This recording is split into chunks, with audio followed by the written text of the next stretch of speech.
So I've been working on my post-pass defensive tier list, and I have discovered something interesting when it comes to the D linemen, specifically the D tackles. And I'm gonna make a super bold statement: do not recruit the defensive tackles. I'm gonna tell y'all, I'm gonna show y'all why, because I don't think it's worth it. If y'all do enjoy this content, make sure to like, comment, subscribe to the channel. I appreciate y'all boys. Check out the ebook down below. Also check out the Twitch. Defensive tier list should come out tomorrow on Sunday, man. I know I feel y'all been asking for it. Should be dropping. Also, we didn't forget about the athlete tier list. But what I want to focus on today, like I said, while I was doing the testing, I figured out D tackles really are not it, man. And so my thought process, I'm going through looking at every single position, seeing how these guys develop. This is a dynasty that we made after the patch. So just going through, see how everyone developed, looking at development trait, looking at their attributes, everything. And we have pretty much figured out that D tackles develop very, very poorly.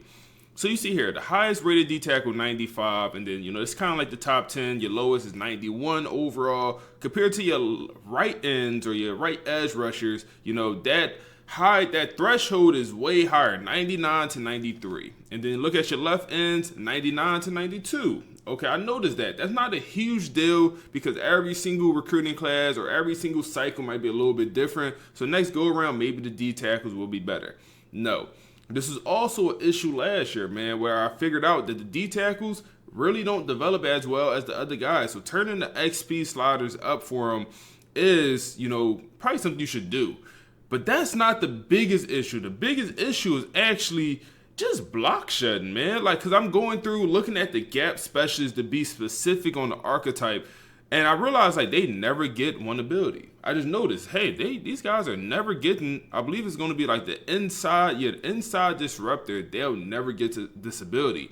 And because it has to do with block shedding, and they'll also get this outside. They'll never get this outside disruptor unless you manually progression and just only upgrading that block shedding. But you'll see once we go to the recruiting class, the run stopping ability, the block shedding just starts off in a way worse spot. And these gap specialists are supposed to be nose tackles. He's 6'2", 341 pounds. He is supposed to be a nose tackle. He's not going to be great at rushing the passer, So I was like, all right, let's just sort by block shedding. So your highest block shedding D tackle in the whole entire league has 92 block shedding. The requirement to get that inside disruptor and that outside disruptor was 88. 3 guys in the whole entire nation could get that ability. 3 D tackles. And you'll see the issue when you look at the defensive ends, because it's so many defensive ends that hit that threshold of 88. So yeah, 88 is the requirement to get this, inside and outside disruptor, which is a very good ability for stopping the run. So it's like, damn, the gap specialist is supposed to be able to stop the run. That's supposed to be the best run stopping archetype for D tackles. In reality, it's not. So like I say, you have 3 guys here, 3 tackles that hit the threshold, and none of them even bought the ability. Come over here to the defensive ends. And let's just sort by the best guys with block shedding. You see so many guys getting high block shedding.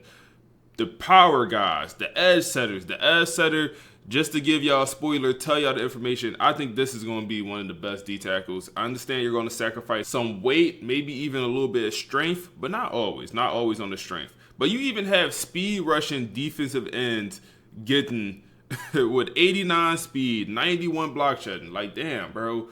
Like, it's consistently these defensive ends are just getting super high block shedding compared to the D tackles.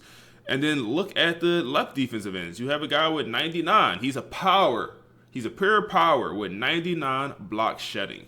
And you continue to see here, man, these power guys, the edge setters, all are just consistently getting super high on this block shedding, and it's allowing them to actually get the ability that the gap specialist should get, and that's gonna be that inside and outside disruptor, man. So, hey, they're able to get it, and that's a game-changing ability for stopping the run. And they might not even have the strength requirement sometimes, man. They're getting super high block shedding. But sometimes you do get these edge setters with the best of both worlds, man. So I was like, let me go to the root. Let me go to the recruiting classes and look to see, how are these guys coming out of high school? How are they? What's the block shedding comparison?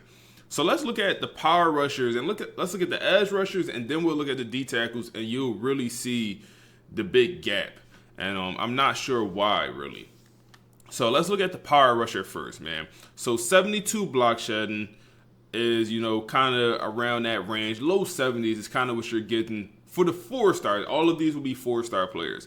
73 for another power rusher. 67 on this one. These first two is gems, so maybe they're block shedding a little bit higher. So let's say low 70s to high 60s for the power rushers. Look at the edge setter. 82 block shedding. That is very good. 84 strength. That is also very good. Next guy, 82 block shedding with 82 strength and also 76 speed. You're also getting a solid speed rating. Yes, he's 6'5", 244. He's going to be a little bit lighter for D tackle, but when you factor in that they can now get inside and outside disruptor, maybe you're willing to sacrifice a little bit of weight, especially for some abilities. Next setter, 83 block shedding, 82 on the strength. And none of these edge setters right here are gems. If you find a gem one, now you might be talking 85, block shedding and 85 strength, and also better speed.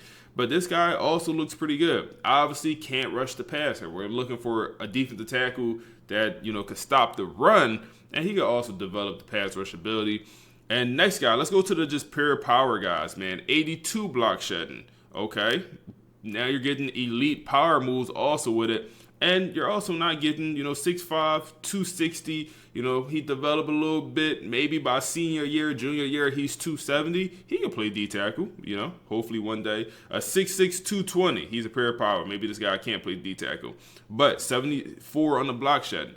And you'll just consistently see, next guy, 72 on the block shedding. Let's come over to the D tackles and let's look at the pure powers first, man. These are the power rushing D tackles. This one right here is the 3-star, so take it with a grain of salt. 60 block shedding. 3-star bust. Let's look at the 4-star. 68. This is the power, same archetype as the defensive end. Just the D tackle version gets significantly less block shedding. Yes, they're getting maybe more strength. Yes, they're getting more weight. The strength is not even that big of a difference. The strength is similar. 88, 89, 84. The strength is similar as, these guys. This one is 91. So a little bit more strength for the D tackle, but you're getting less block shedding. Less block shedding consistently. And height and weight, for defensive linemen and linemen, last year we did a test. It didn't matter as much as it should have. And, that's what my testing last year. This year is a different game. But this is like why? Why is the D tackle version getting less block shedding? It don't make sense. And that's leading to like when they're developing, they're not ever getting super high in that block shedding. So let's look at, the gap specialist, which should be the best run stopping D tackle in the game. So these gap specialists at a 4-star, I believe I have 3 here. And let's just look at the block shedding. 74. 89 strength. It's not even like we're getting elite strength. You're also getting a lot less speed than the edge setter. You're getting more weight. But we just talked about weight might not matter. Even if weight do matter, I might be willing to sacrifice the weight if I'm getting those 2 abilities, inside and outside disruptor. So I might be willing to sacrifice that weight for those abilities. And let's look at the next guy. 76 on the block shedding. Like, damn, man. Next gap specialist, 75. Like, what are we doing, man? What are we doing? So all, like, the block shedding is like from almost 10 less. Let's come over here to the edge setter. Let's look again, man. The edge setters, 82, 82, 83. Block shedding. Like, the block shedding is so much better. The strength, you are sacrificing strength, and like I said, but you're gaining speed. It's like, it's a balance. I think it's definitely worth considering this, having these edge setters, and, moving them to D tackle either week 1, or you could have them develop at defensive end and then move them later. Either one, I think, works out a lot better than just going after the regular D tackles, man. These D tackles looked chopped compared to the defensive ends, man. From like the power, we could even look at the power rushers, man. So we have 2 4-star, 3 4-star power rushers, and 72 block shedding, 73 block shedding, 67 block shedding. Look at the D tackle version of the power rusher. 73, 71, 72. It's like, damn, you're getting some more strength, you're getting some more weight, obviously, but I feel like you also should be getting significantly more block shedding. I just personally feel that way. I feel like you should be getting a lot more block shedding, and the strength is not even all that crazy. Like, the strength is comparable from the edge rusher to the D tackle version, man. And you'll get some of these guys that's bigger, like, 6'6", 275. Well, you could go move him to D tackle. He could definitely go play D tackle like day one, because end of his career with the weight increase throughout the years, he might be 300 pounds damn near, 290 damn near. So you definitely can move them guys that come in 270. So we have made it to position change week. I switched to Penn State because I think they signed 2 of these freshmen edge setting defensive linemen. I just want to show you. I think moving them to D tackle, either it's day one or you wait. I think that's the play, man. Like, I really think that's the play. Coming in with 84 power moves is pretty good. Or excuse me, block shedding. The power moves, finesse moves, all of that stuff will develop, and they're instantly a higher overall. As a freshman, overall going to jump up too. And, obviously the run stopper from last year, same concept. Moving them to D tackle was a great play, because now you're getting an athletic D tackle. 77 speed, good acceleration, 85 strength is still good enough. You can still continue to develop that. Now you're getting good block shedding, good tackling. Like, it's just a way more athletic defensive tackle. And a lot more block shedding. He's going up 3 overalls to move D tackle, man. A lot more block shedding. Now they could actually get some of their abilities. And now with the position changes not absolutely being cooked, now you can really create a dog. So this guy has elite development. He will go up 2 overalls at D tackle. Let's move him over there and let's just advance 1 week, So he should get a crazy XP boost. And let's turn manual progression on. And let's just upgrade them and, see how crazy it could get. So we made it to trainer results. And you could do the same thing with the pure power guys, man. I 100% believe that. Like, you can move these power D tackles or power D ends over to D tackle, and they will also turn out to be very, very good players. And I truly believe that. Even though he's going to be 230, maybe he's too light, but you'll see some of these other power guys with around 250. So you probably want to move one of those guys. Now let's look at our newest gap specialist, and this is obviously the edge setter that we moved to D tackle, coming in with 85 block shedding. He redshirted his freshman year, and now we have 74 points to use. And now we can do what we want. We can do what we want, man. We go ahead and upgrade that block shedding, and the block shedding is going to affect his overall probably the most. And now we could get him to elite block shedding, and he's going to be the best, run stopping D tackle in the whole entire league. And it's cheap to upgrade this power moves, man. It's pretty cheap. You get up to at least a solid spot. And maybe you want to go the strength route. His strength is only at 82, but maybe we'll focus on that next season. This year, I just want to get him. And the good thing is, or maybe it's a bad thing, but when you upgrade these power moves, it don't affect his overall. So for a guy like this, who, could get drafted if his overall was constantly increasing, nope. Upgrading these pass rush ability for these, gap special D tackles really do nothing for their overall. So keep that in mind. It's a good or bad. It depends how you look at it, man. So if you want their overall to go up, you got to go to power, run stop, and even the IQ route will also increase its overall. Get them up to 86 as a freshman. And we really could have got him up to the 90s if we just kept upgrading that run stopping ability. But 95 block shedding, now we don't have to touch that for the rest of his career.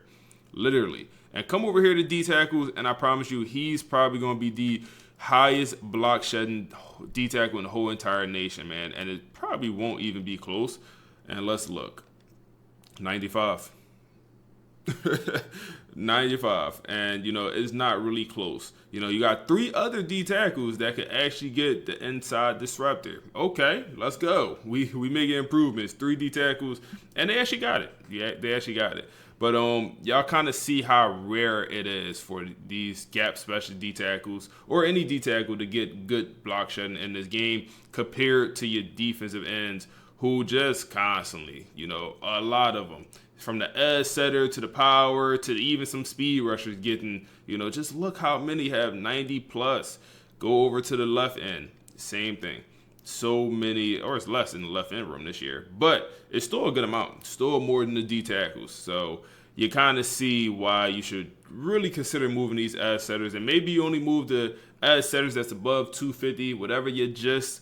But it's definitely need to be done. So that's all I got for y'all boys. Just wanted to come on here and let y'all know that information, man. I was working, like I said, on the tier list, and I came across this, and I couldn't wait for the tier list. I thought this deserves its own video, so we went ahead and dropped it, man. If y'all enjoyed this content, make sure y'all like, comment, subscribe to the channel. Check out the ebook down below. Appreciate y'all. We on to the next one.